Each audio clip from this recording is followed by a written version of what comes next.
Yeah. Hi, I'm Jason Richter. I'm creator of The Field. Um, my project is a mini documentary based on a soccer team in Chino Valley, Arizona, that had no field or anything to play with when they first developed the team, and they slowly worked their way to a state championship, and that's essentially what the documentary is about. Since I started the project, I made very few changes. I did add an additional interview with the athletic director of the high school and their plans for all their teams, especially their soccer team in particular.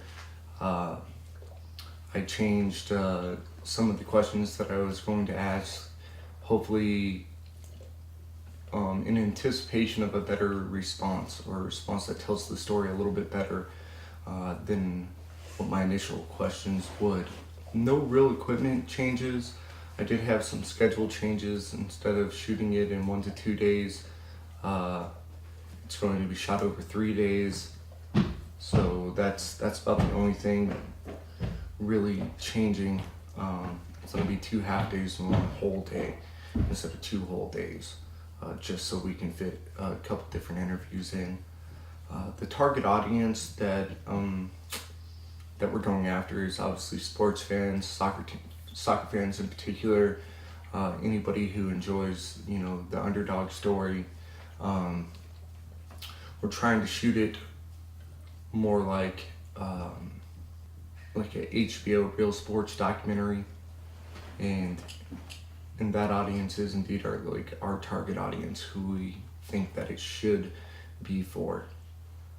Our marketing plan is to market to various groups on Facebook and YouTube, and hopefully get in the hands of a sports star that can promote the video, or that may like it, and send the word out there to more people. That's kind of like our hopes, but in my research I found that there's hundreds and hundreds of Facebook groups related to soccer, and thousands related to sports. So that's where we'll primarily market, and since the marketing is free, it won't really have too much of an effect on our budget. We'd like to be able to get a hold of Real Sports and obviously send it to them, and maybe they'd post it on their show, and that would be great. Our production needs basically the same thing that was listed in the last video. It's we gotta have our camera, our gimbal, basic light kit, various lens package. I'd like to hopefully I can get a 1.8 zoom before then, just to make shooting B-roll and shooting sports a lot easier. I don't currently have one, and the zoom that I do have is the kit zoom from Sony, and it's variable, so the probability of it having keeping the same lighting technique and everything. So I'd like to get a 1.8 zoom if at all possible. If not, I'll try to rent one for the event.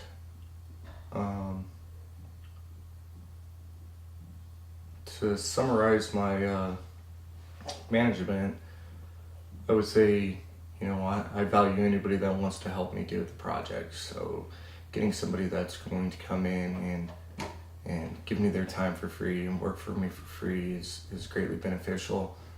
It's good to understand, to know what their capabilities are behind the camera, with lights, with sound gear, and how I can use them in the team. I'm fortunate enough that the volunteers that I do have for my project, I've worked with them before, so I already understand what their strengths are and what they know how to do.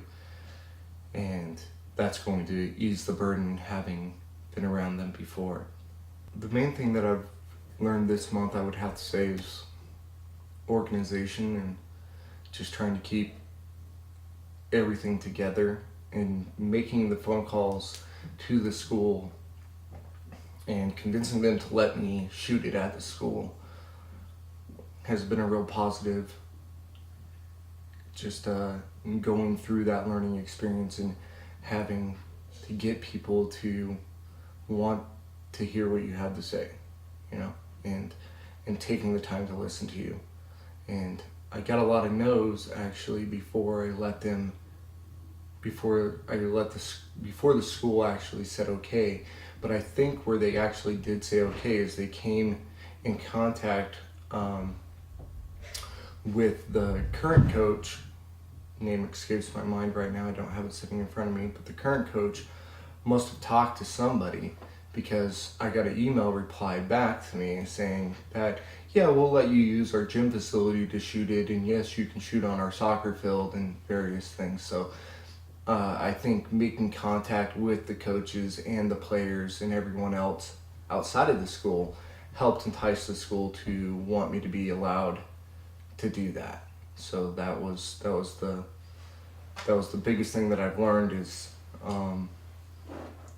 don't give up, and maybe, just maybe, some of the things will fall into place themselves without you really having to think about it.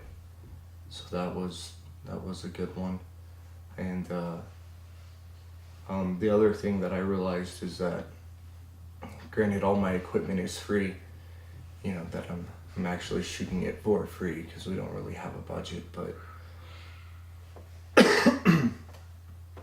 the other thing I realized is that in budgeting, it's far more expensive than you really think that it would be. And I cut it very shy. In all actuality, a project like this with 2 days of shooting with the equipment that I proposed and the equipment that we actually have, even though I'm borrowing a lens kit, I'm borrowing gimbal, I'm getting all these things gifted to me from other fellow filmmakers. Even with getting all these things for free, had I had to rent these things, it would have been virtually impossible. So big thanks to all of them. The other thing that I learned is take what they'll give you. Excuse me. And slowly but surely,